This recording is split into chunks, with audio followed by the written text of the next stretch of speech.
sorry I'm a bitch, not sorry I'm a good little Christian Woman. Or Christian at all. Yeah, real.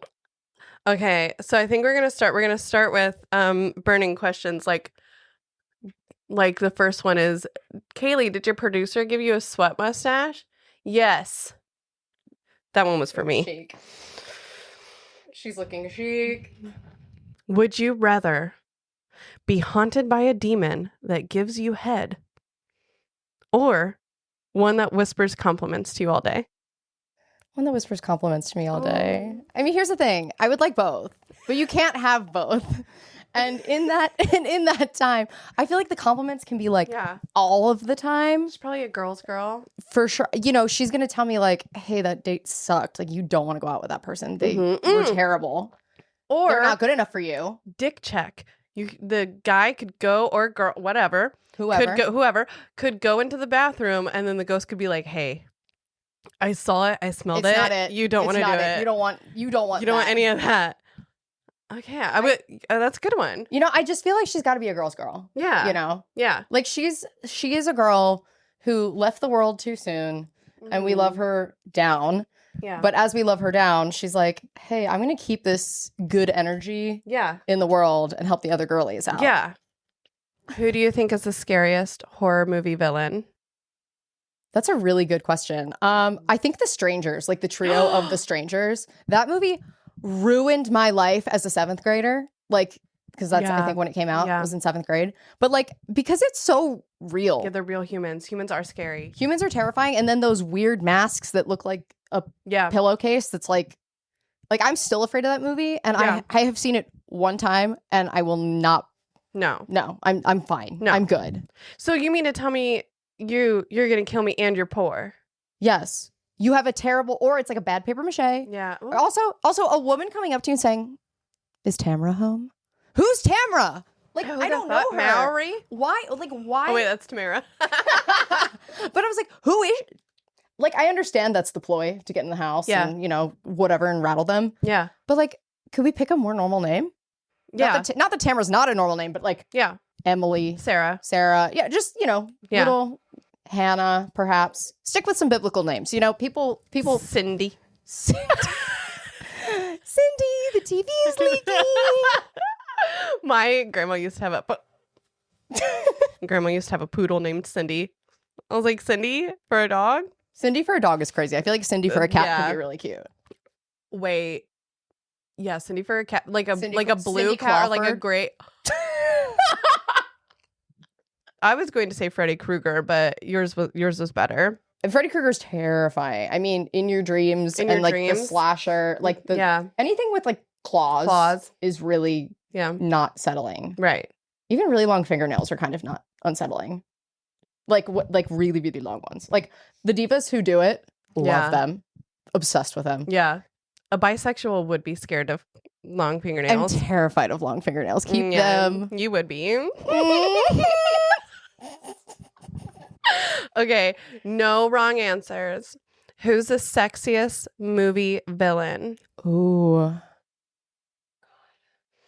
Scary movie villain or just general movie villain? General movie villain. General movie villain. Oh my God. Now suddenly I've forgotten every movie I've ever seen. The shark from Jaws. I'm totally kidding. I'm trying to. Okay, well, whatever you said, it was going to be the wrong answer because I need to hear your answer while I think about mine. It's Amy Dunn from Gone Girl. Oh my God, so true. The cool girl monologue. Mm-hmm. She's so hot. Yeah, Rosamund Pike, really. Yeah. But is she a villain or is she an unreliable female narrator? She's a villain. Well, I think you can be both a villain and justified. I mean, let women get revenge. Yeah. Let women get revenge. Women deserve to avenge. Yeah. All of it. All of it. Everything. Yeah, I don't know. Hottest villain. Hottest villain. Oh my God. Wait, why can't we think of any other villain? Why have I never seen a movie ever in my life? Everybody thinks Scar was really hot. Everybody thought Scar was it from The Lion King. From The Lion King? People were like, yeah, him. And I'm like, I mean, the voice was great. Jeremy Irons really did that. But yeah. Wait, who were Harry Potter villains? Snape was Bellatrix. hot. Bellatrix. Okay. Bellatrix. I had the wrong answer. Helena Bonham Carter Is really did her big one with that. Yeah. I really hope no one notices that my hat keeps running into this fucking Helena tree. Bonham Carter. I dressed up for a midnight premiere as Bellatrix, and my boyfriend at the time dressed up as Dobby, and he wore a pillowcase. No, please send us a picture. We'll blur his face. I have to find. I hope I have it somewhere. But like the way I have never teased my hair that way, and it took so long for me to it took several washes for my hair to go back to normal. I was about to say, how'd you even get that? Well, that was before my hair was curly. So now I'd be able to tease my curls out and it would be fine. Yeah. But then it was like, oh, I have little stick straight hair. Yeah. Did you get curls later in life? Do you think it's global warming? Because I did too. It's either hormones or global warming. And either way. I forgot about hormones. I think it might be your hormones. Oh, Jesus. Okay. Who is your favorite thriller author? Ooh. I really liked Lucy Foley's early stuff. I love Lucy Foley. I hated The Paris Apartment. The Paris Apartment, I almost DNF'd. Yeah. And I was told, read 3 more chapters. And then that's when all was revealed. And I won't reveal in case anyone has not read it. Unless you want me to spoil it. Spoiler alert. When I found out about the connections between the people. So that's only sort of a spoiler. But when I found out the connections between the people, I was like, oh, okay. And then it just started to move. Yeah. Which was kind of how... But the guest list was much quicker. I feel like it got into it a lot quicker. I think the guest list had characters that I got into better. So whatever they were doing, I cared about. Whereas the Paris Apartment, even the main character, I was like, I don't know. And then she fucked the detective in that Paris bathroom. The Paris Apartment was just one of those books where it's I read it and I've retained nothing. Yeah. Not that I've retained nothing. Right. The little things have kind of gone. I could read it again. I could definitely read it again. Yeah. And I'd know the basic stuff, but then you read a Freida McFadden book and you don't know where it's going. True. Because if you've ever read The Teacher. I have read The Teacher. Okay, wait. Wild stuff. I was wacky and wild stuff. I literally put the book down and my jaw was on the floor. It went straight to Goodreads. And clicked on every single thing that said spoiler. Spoiler. We're in this together. But she does that to me a lot. I think it's because she's what, a psychologist, psychiatrist? No, I think she's a brain surgeon.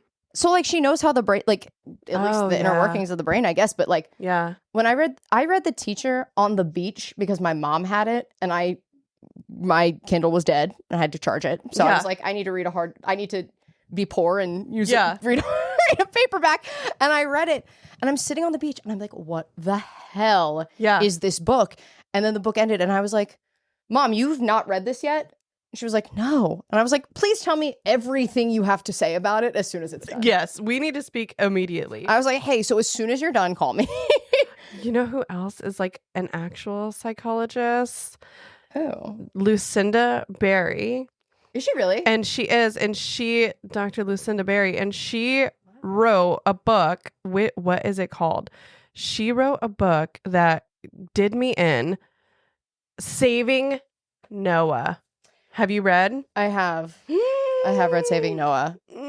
Oh my gosh. Okay, so Saving Noah, and then my daughter did swim lessons right after that. There were female instructors, but the whole time I was like, you were like, let me just.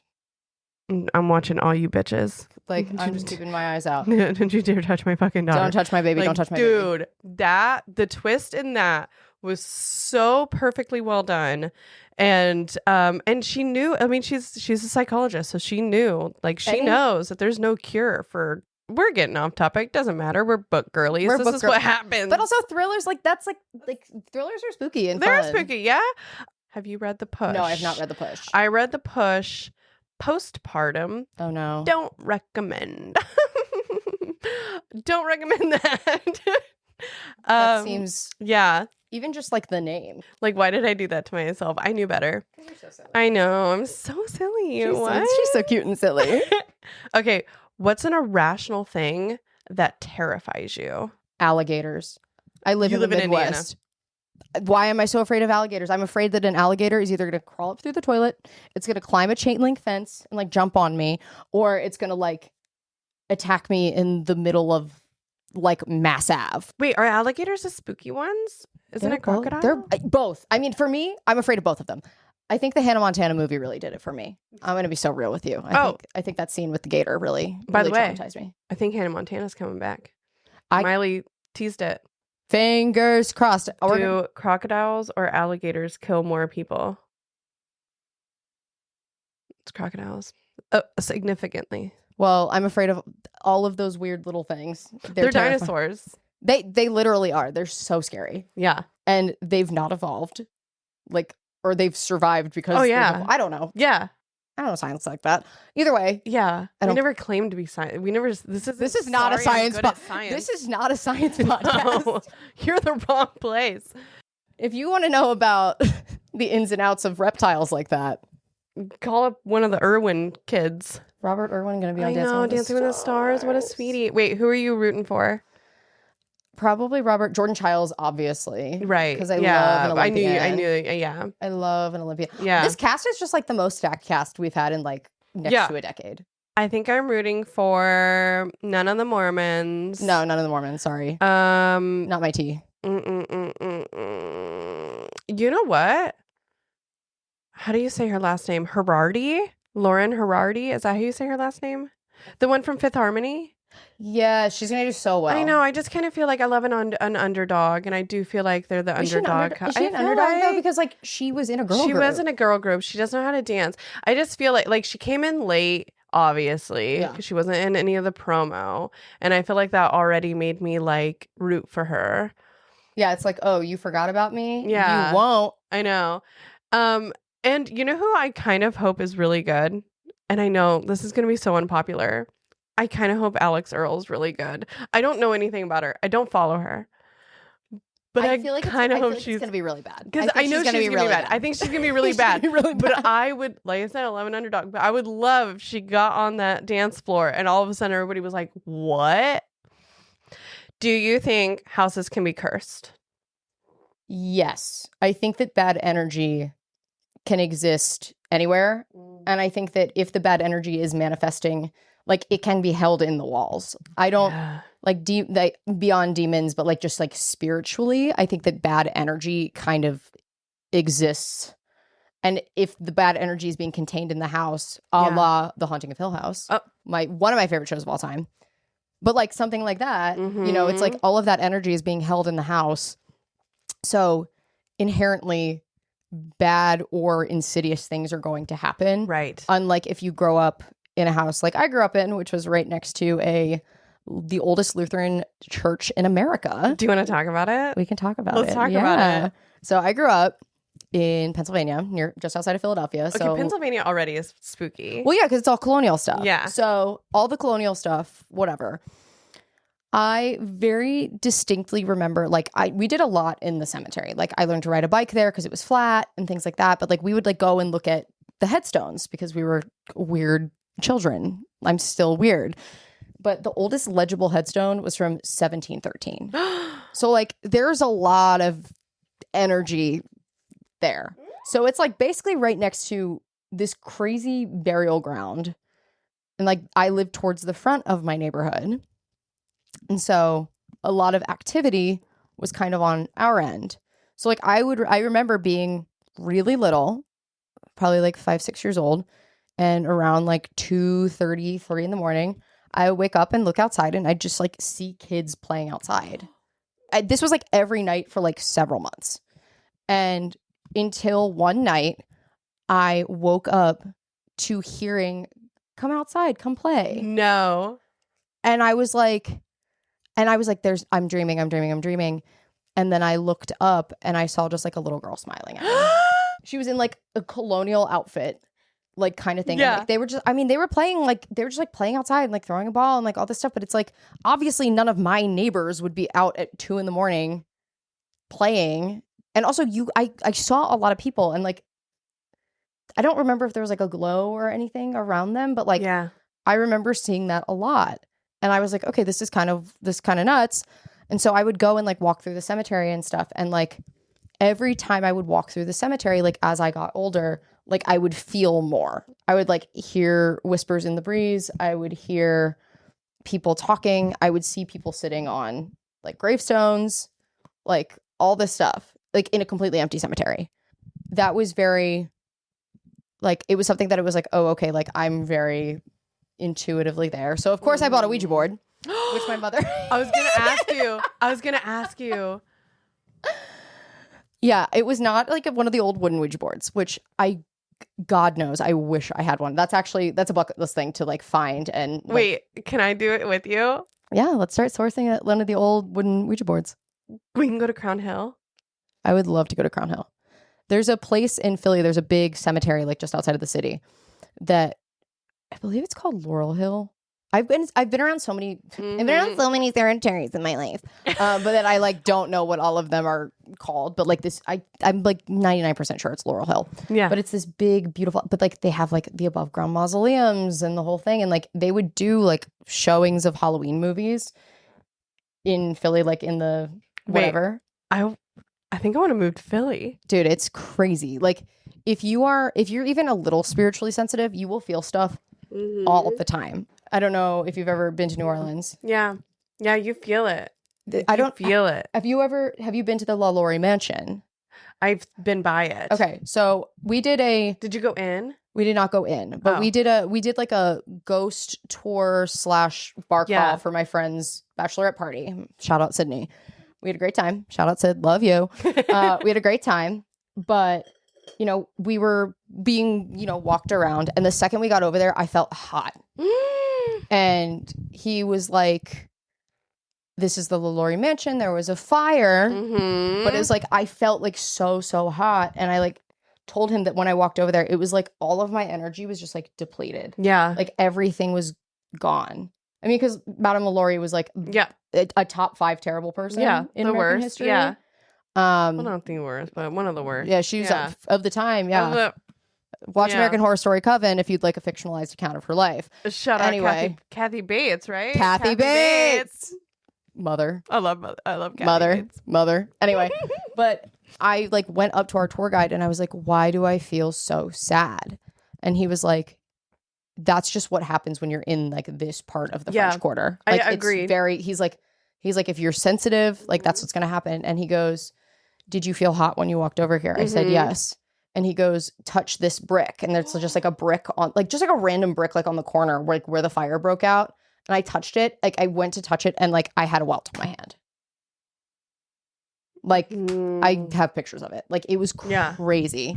Yeah. Well, everything she did was horrifying. Agreed. And we don't need to talk about it. Look it up. Do your own research. Google's free. Yeah. But so like that stuff is scary. Like and so like that house contains awful energy. Circling back.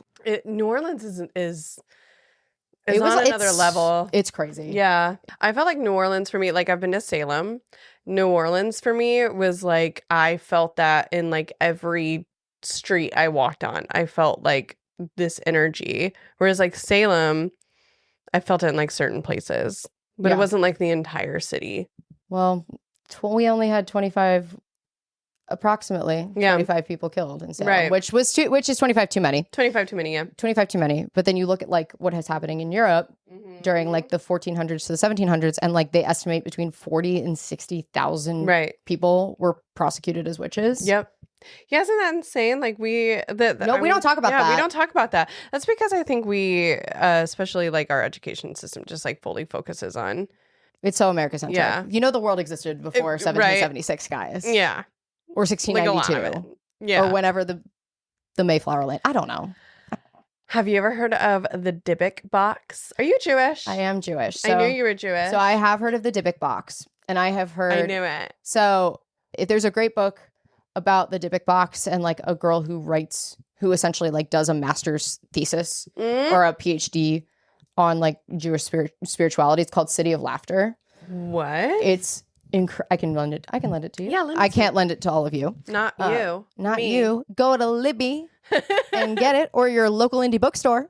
But the dybbuk box is so interesting to me because a lot of Jewish mysticism, like Kabbalah and things like that, it's closed practice. And so to see the way the dybbuk box has been I don't want to say bastardized by the West, but like the way that the West has looked at it, knowing that it was like belonged to a Holocaust survivor and things like that, like knowing the history of it, it's like it feels very exploitative. For anyone who's listening who doesn't know what we're talking about, it's a small antique wine cabinet that was supposedly housed a dybbuk, which in Jewish folklore is a malicious spirit that latches onto the living.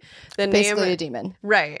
The name dybbuk box came from an eBay listing in 2003 when a man named Kevin Manis tried to sell the cabinet claiming it was cursed. Manis said he bought the cabinet at an estate sale from a Holocaust survivor. The woman supposedly called it a dybbuk box and warned him to never open it. But of course, he did. Because he's a man. Because he's a man. They don't listen. Why would you do that?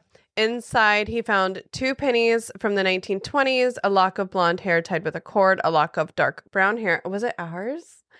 A lock of dark. This is what it looked like.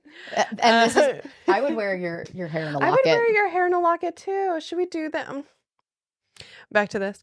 A small statue engraved with shalom, dried rosebud, a gold wine goblet. Manis and later owners reported nightmares of an old hag, hair falling out, strange shadows, lights burning out, horrible ammonia-like smells. Did they have cats?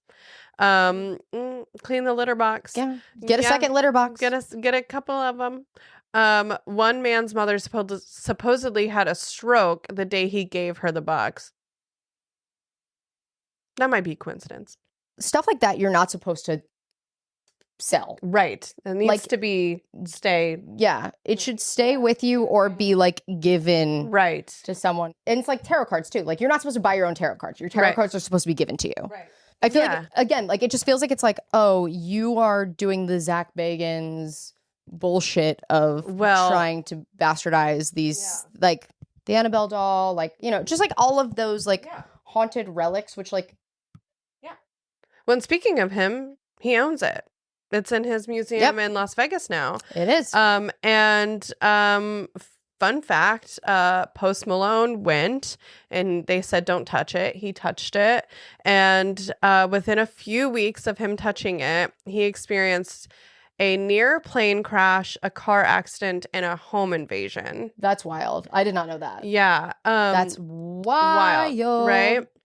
And then the dybbuk box also inspired the 2012 horror movie The Possession, which stars Jeffrey Dean Morgan and Kira Sedgwick. It's like kind of a good movie. So, I mean, fine. Right? Yeah, it was fine. It was fine. It was fine. It is a good little horror. Yeah. I didn't know it was, when I watched it, I didn't know that it was inspired by a real thing. Yeah. But yeah, so now it's in a glass case.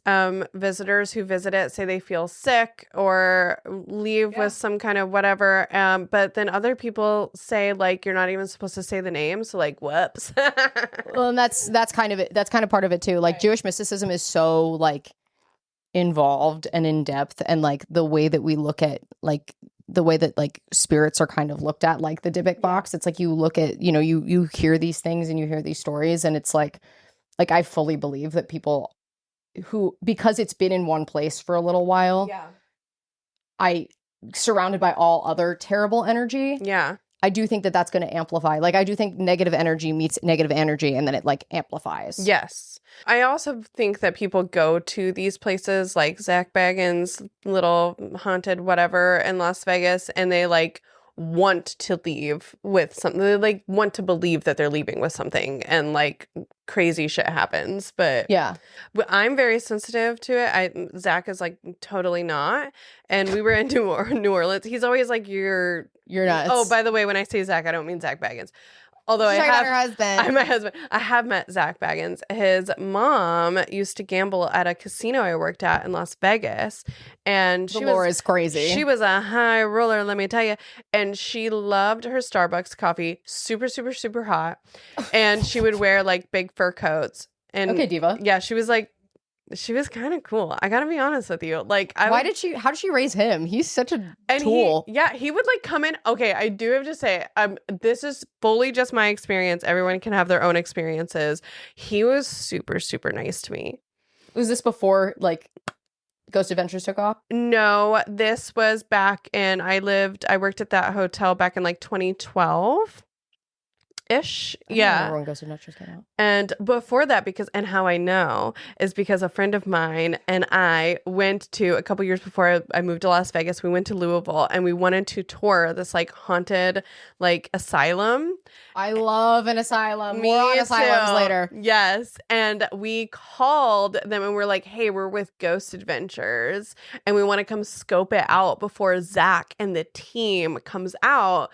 Can we come out? And they were like, y'all are fucking liars because they've already been here. And we were like, what? That's crazy. Clocked. Why would they even tell? And then we just hung up. We were like, fuck. And we were sitting outside the asylum. We're like, we're here right now. And so then we were like, we gotta go. Turn the fucking car around. Yeah, we gotta get out of here. Yeah, we're fucking lying. Yeah. On asylum property. Like, we should probably be in there because that was fucking crazy. I mean, I fully believe that if I was born 100 years earlier, I would for sure be committed. I would have been committed probably like 15 years ago. Yeah. So I actually think, not to judge women of the past, but if you weren't committed, what were you up to? what were you doing? What was your life like? Or you were really good at hiding. Yeah. But at that point, it's not like we were like doing quaaludes.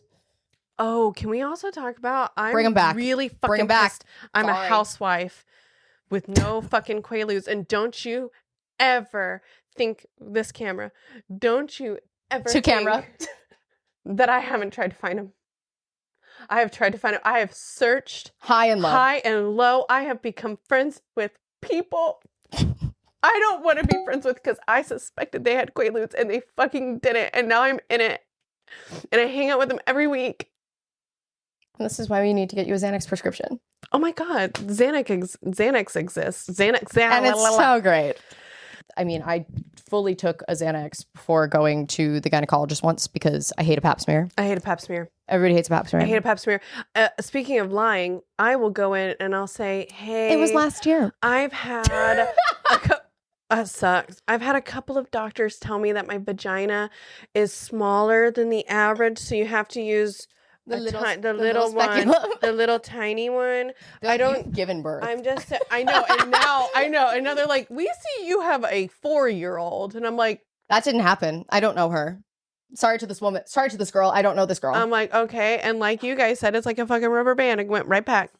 And it's a tiny little, so why don't you use that little tiny duck bill, not the big ass one, the little tiny one.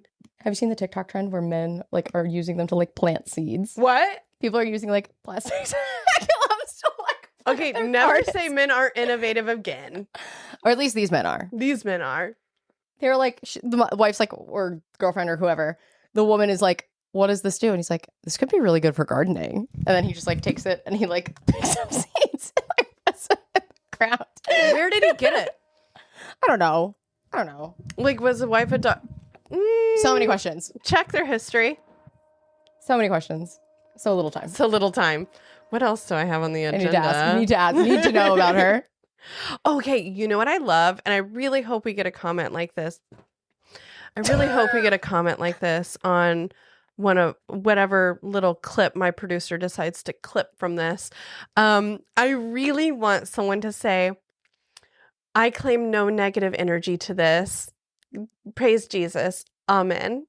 Have you ever seen that? Yeah, they're like, I rebuke this. I rebuke this. I rebuke this. The word, first of all, we don't use the word rebuke enough. First and We foremost. do not use the word rebuke enough. We don't.